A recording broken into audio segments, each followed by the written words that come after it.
welcome back to my channel, The Ladies Guide. My name is Deanna and I'm a women's health nurse practitioner. And on today's video, I'm going to be talking with you guys about what the deal is with the pap smear, why is it so important, who needs it, and when do we need to get a pap smear.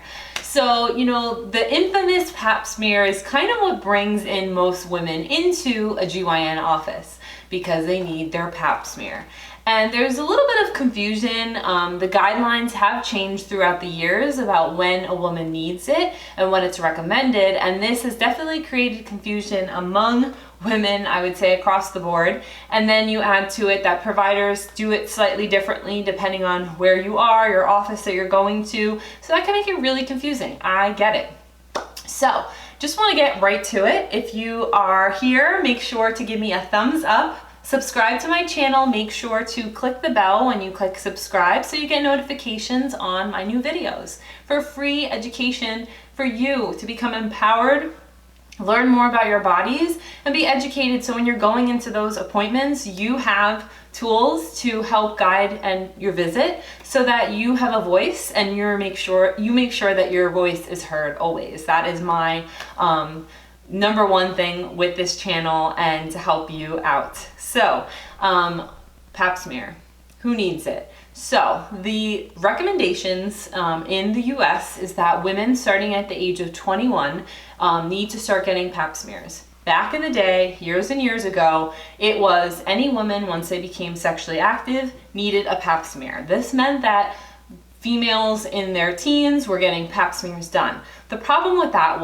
is that now studies have found that you can have abnormal pap smears. That does not mean you need invasive testing done or further procedures done. Likely when you're young, the abnormalities will actually resolve on their own. So that is why that change occurred, where we went from doing it on everyone starting once they're sexually active to changing it to the age of 21 years old, because we realized, the medical community realized they were doing too many unnecessary procedures that they probably didn't have to do. And depending on certain procedures that are done, it can affect when a woman becomes pregnant, it can affect that process if certain procedures were done to the cervix. So that is why no longer it's recommended to do on just anyone starting at age 21. We start doing pap smears. Now, what is a pap smear? I'm talking about this, I got a little ahead of myself. A pap smear is a test that is done in the GYN office, or a GYN provider is typically the one who will do it, whether it's a doctor, nurse practitioner, or physician's assistant. And it is screening for cervical cancer. It's taking a sample of cells from your cervix and sending that out to the lab to check if there's any abnormalities that are going on.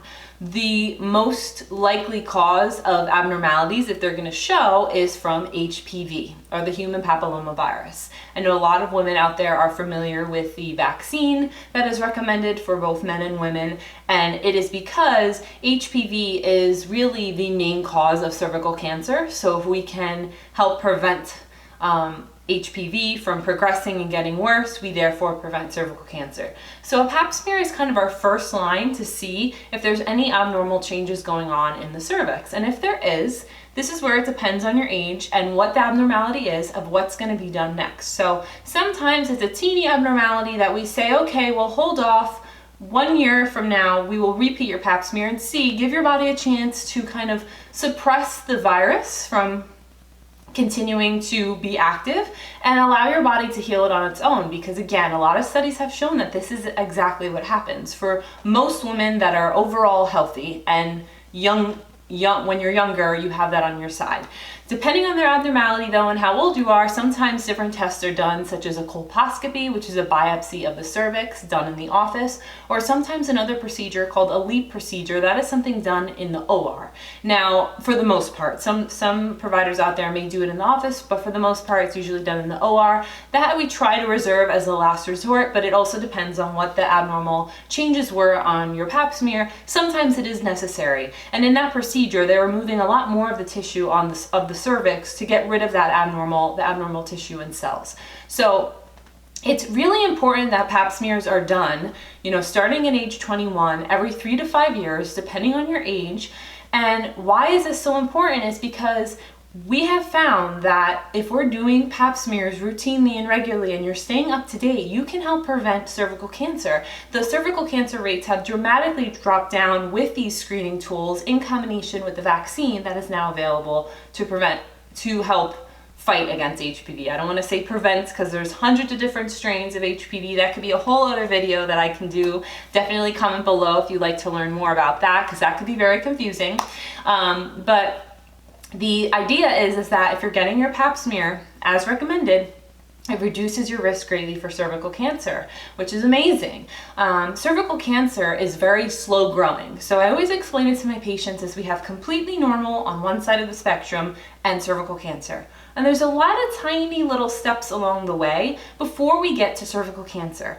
In women that have maybe a very weak immune system, an autoimmune disease, HIV, things that are really taking over our bodies, any virus that's severe, that can increase your risk for cervical cancer if you already have abnormal pap smears, because any virus is trying to take over your immune system. So if your immune system is already weaker, then it can make it easier for the virus to kind of hang around longer, changing the cells in your cervix, leading to cervical cancer.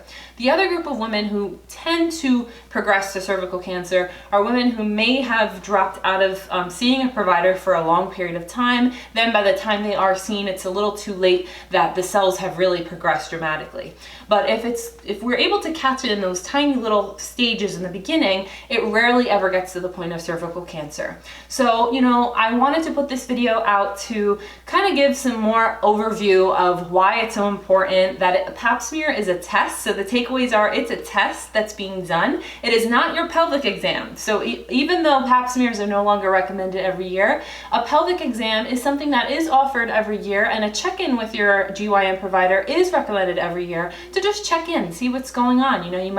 Things might come up during the visit that maybe you kind of been pushing off and not really thinking much of, but it's a great way to communicate with your provider any concerns you have, getting education, things like that. But the PAP itself is no longer done every year because it's a specific test screening for cervical cancer.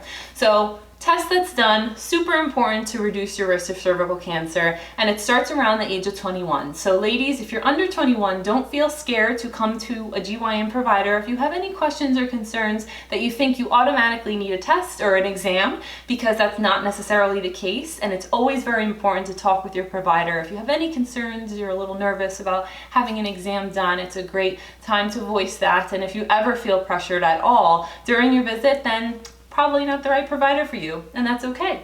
So I hope you guys found this helpful. Definitely make sure to subscribe to my channel, thumbs up for this video. Check out my Instagram as well. It's @_the ladies guide. For more information, I'm always posting things. I love interacting with you ladies, and definitely feel free to reach out if there's any topics you want me to cover, want to know more about.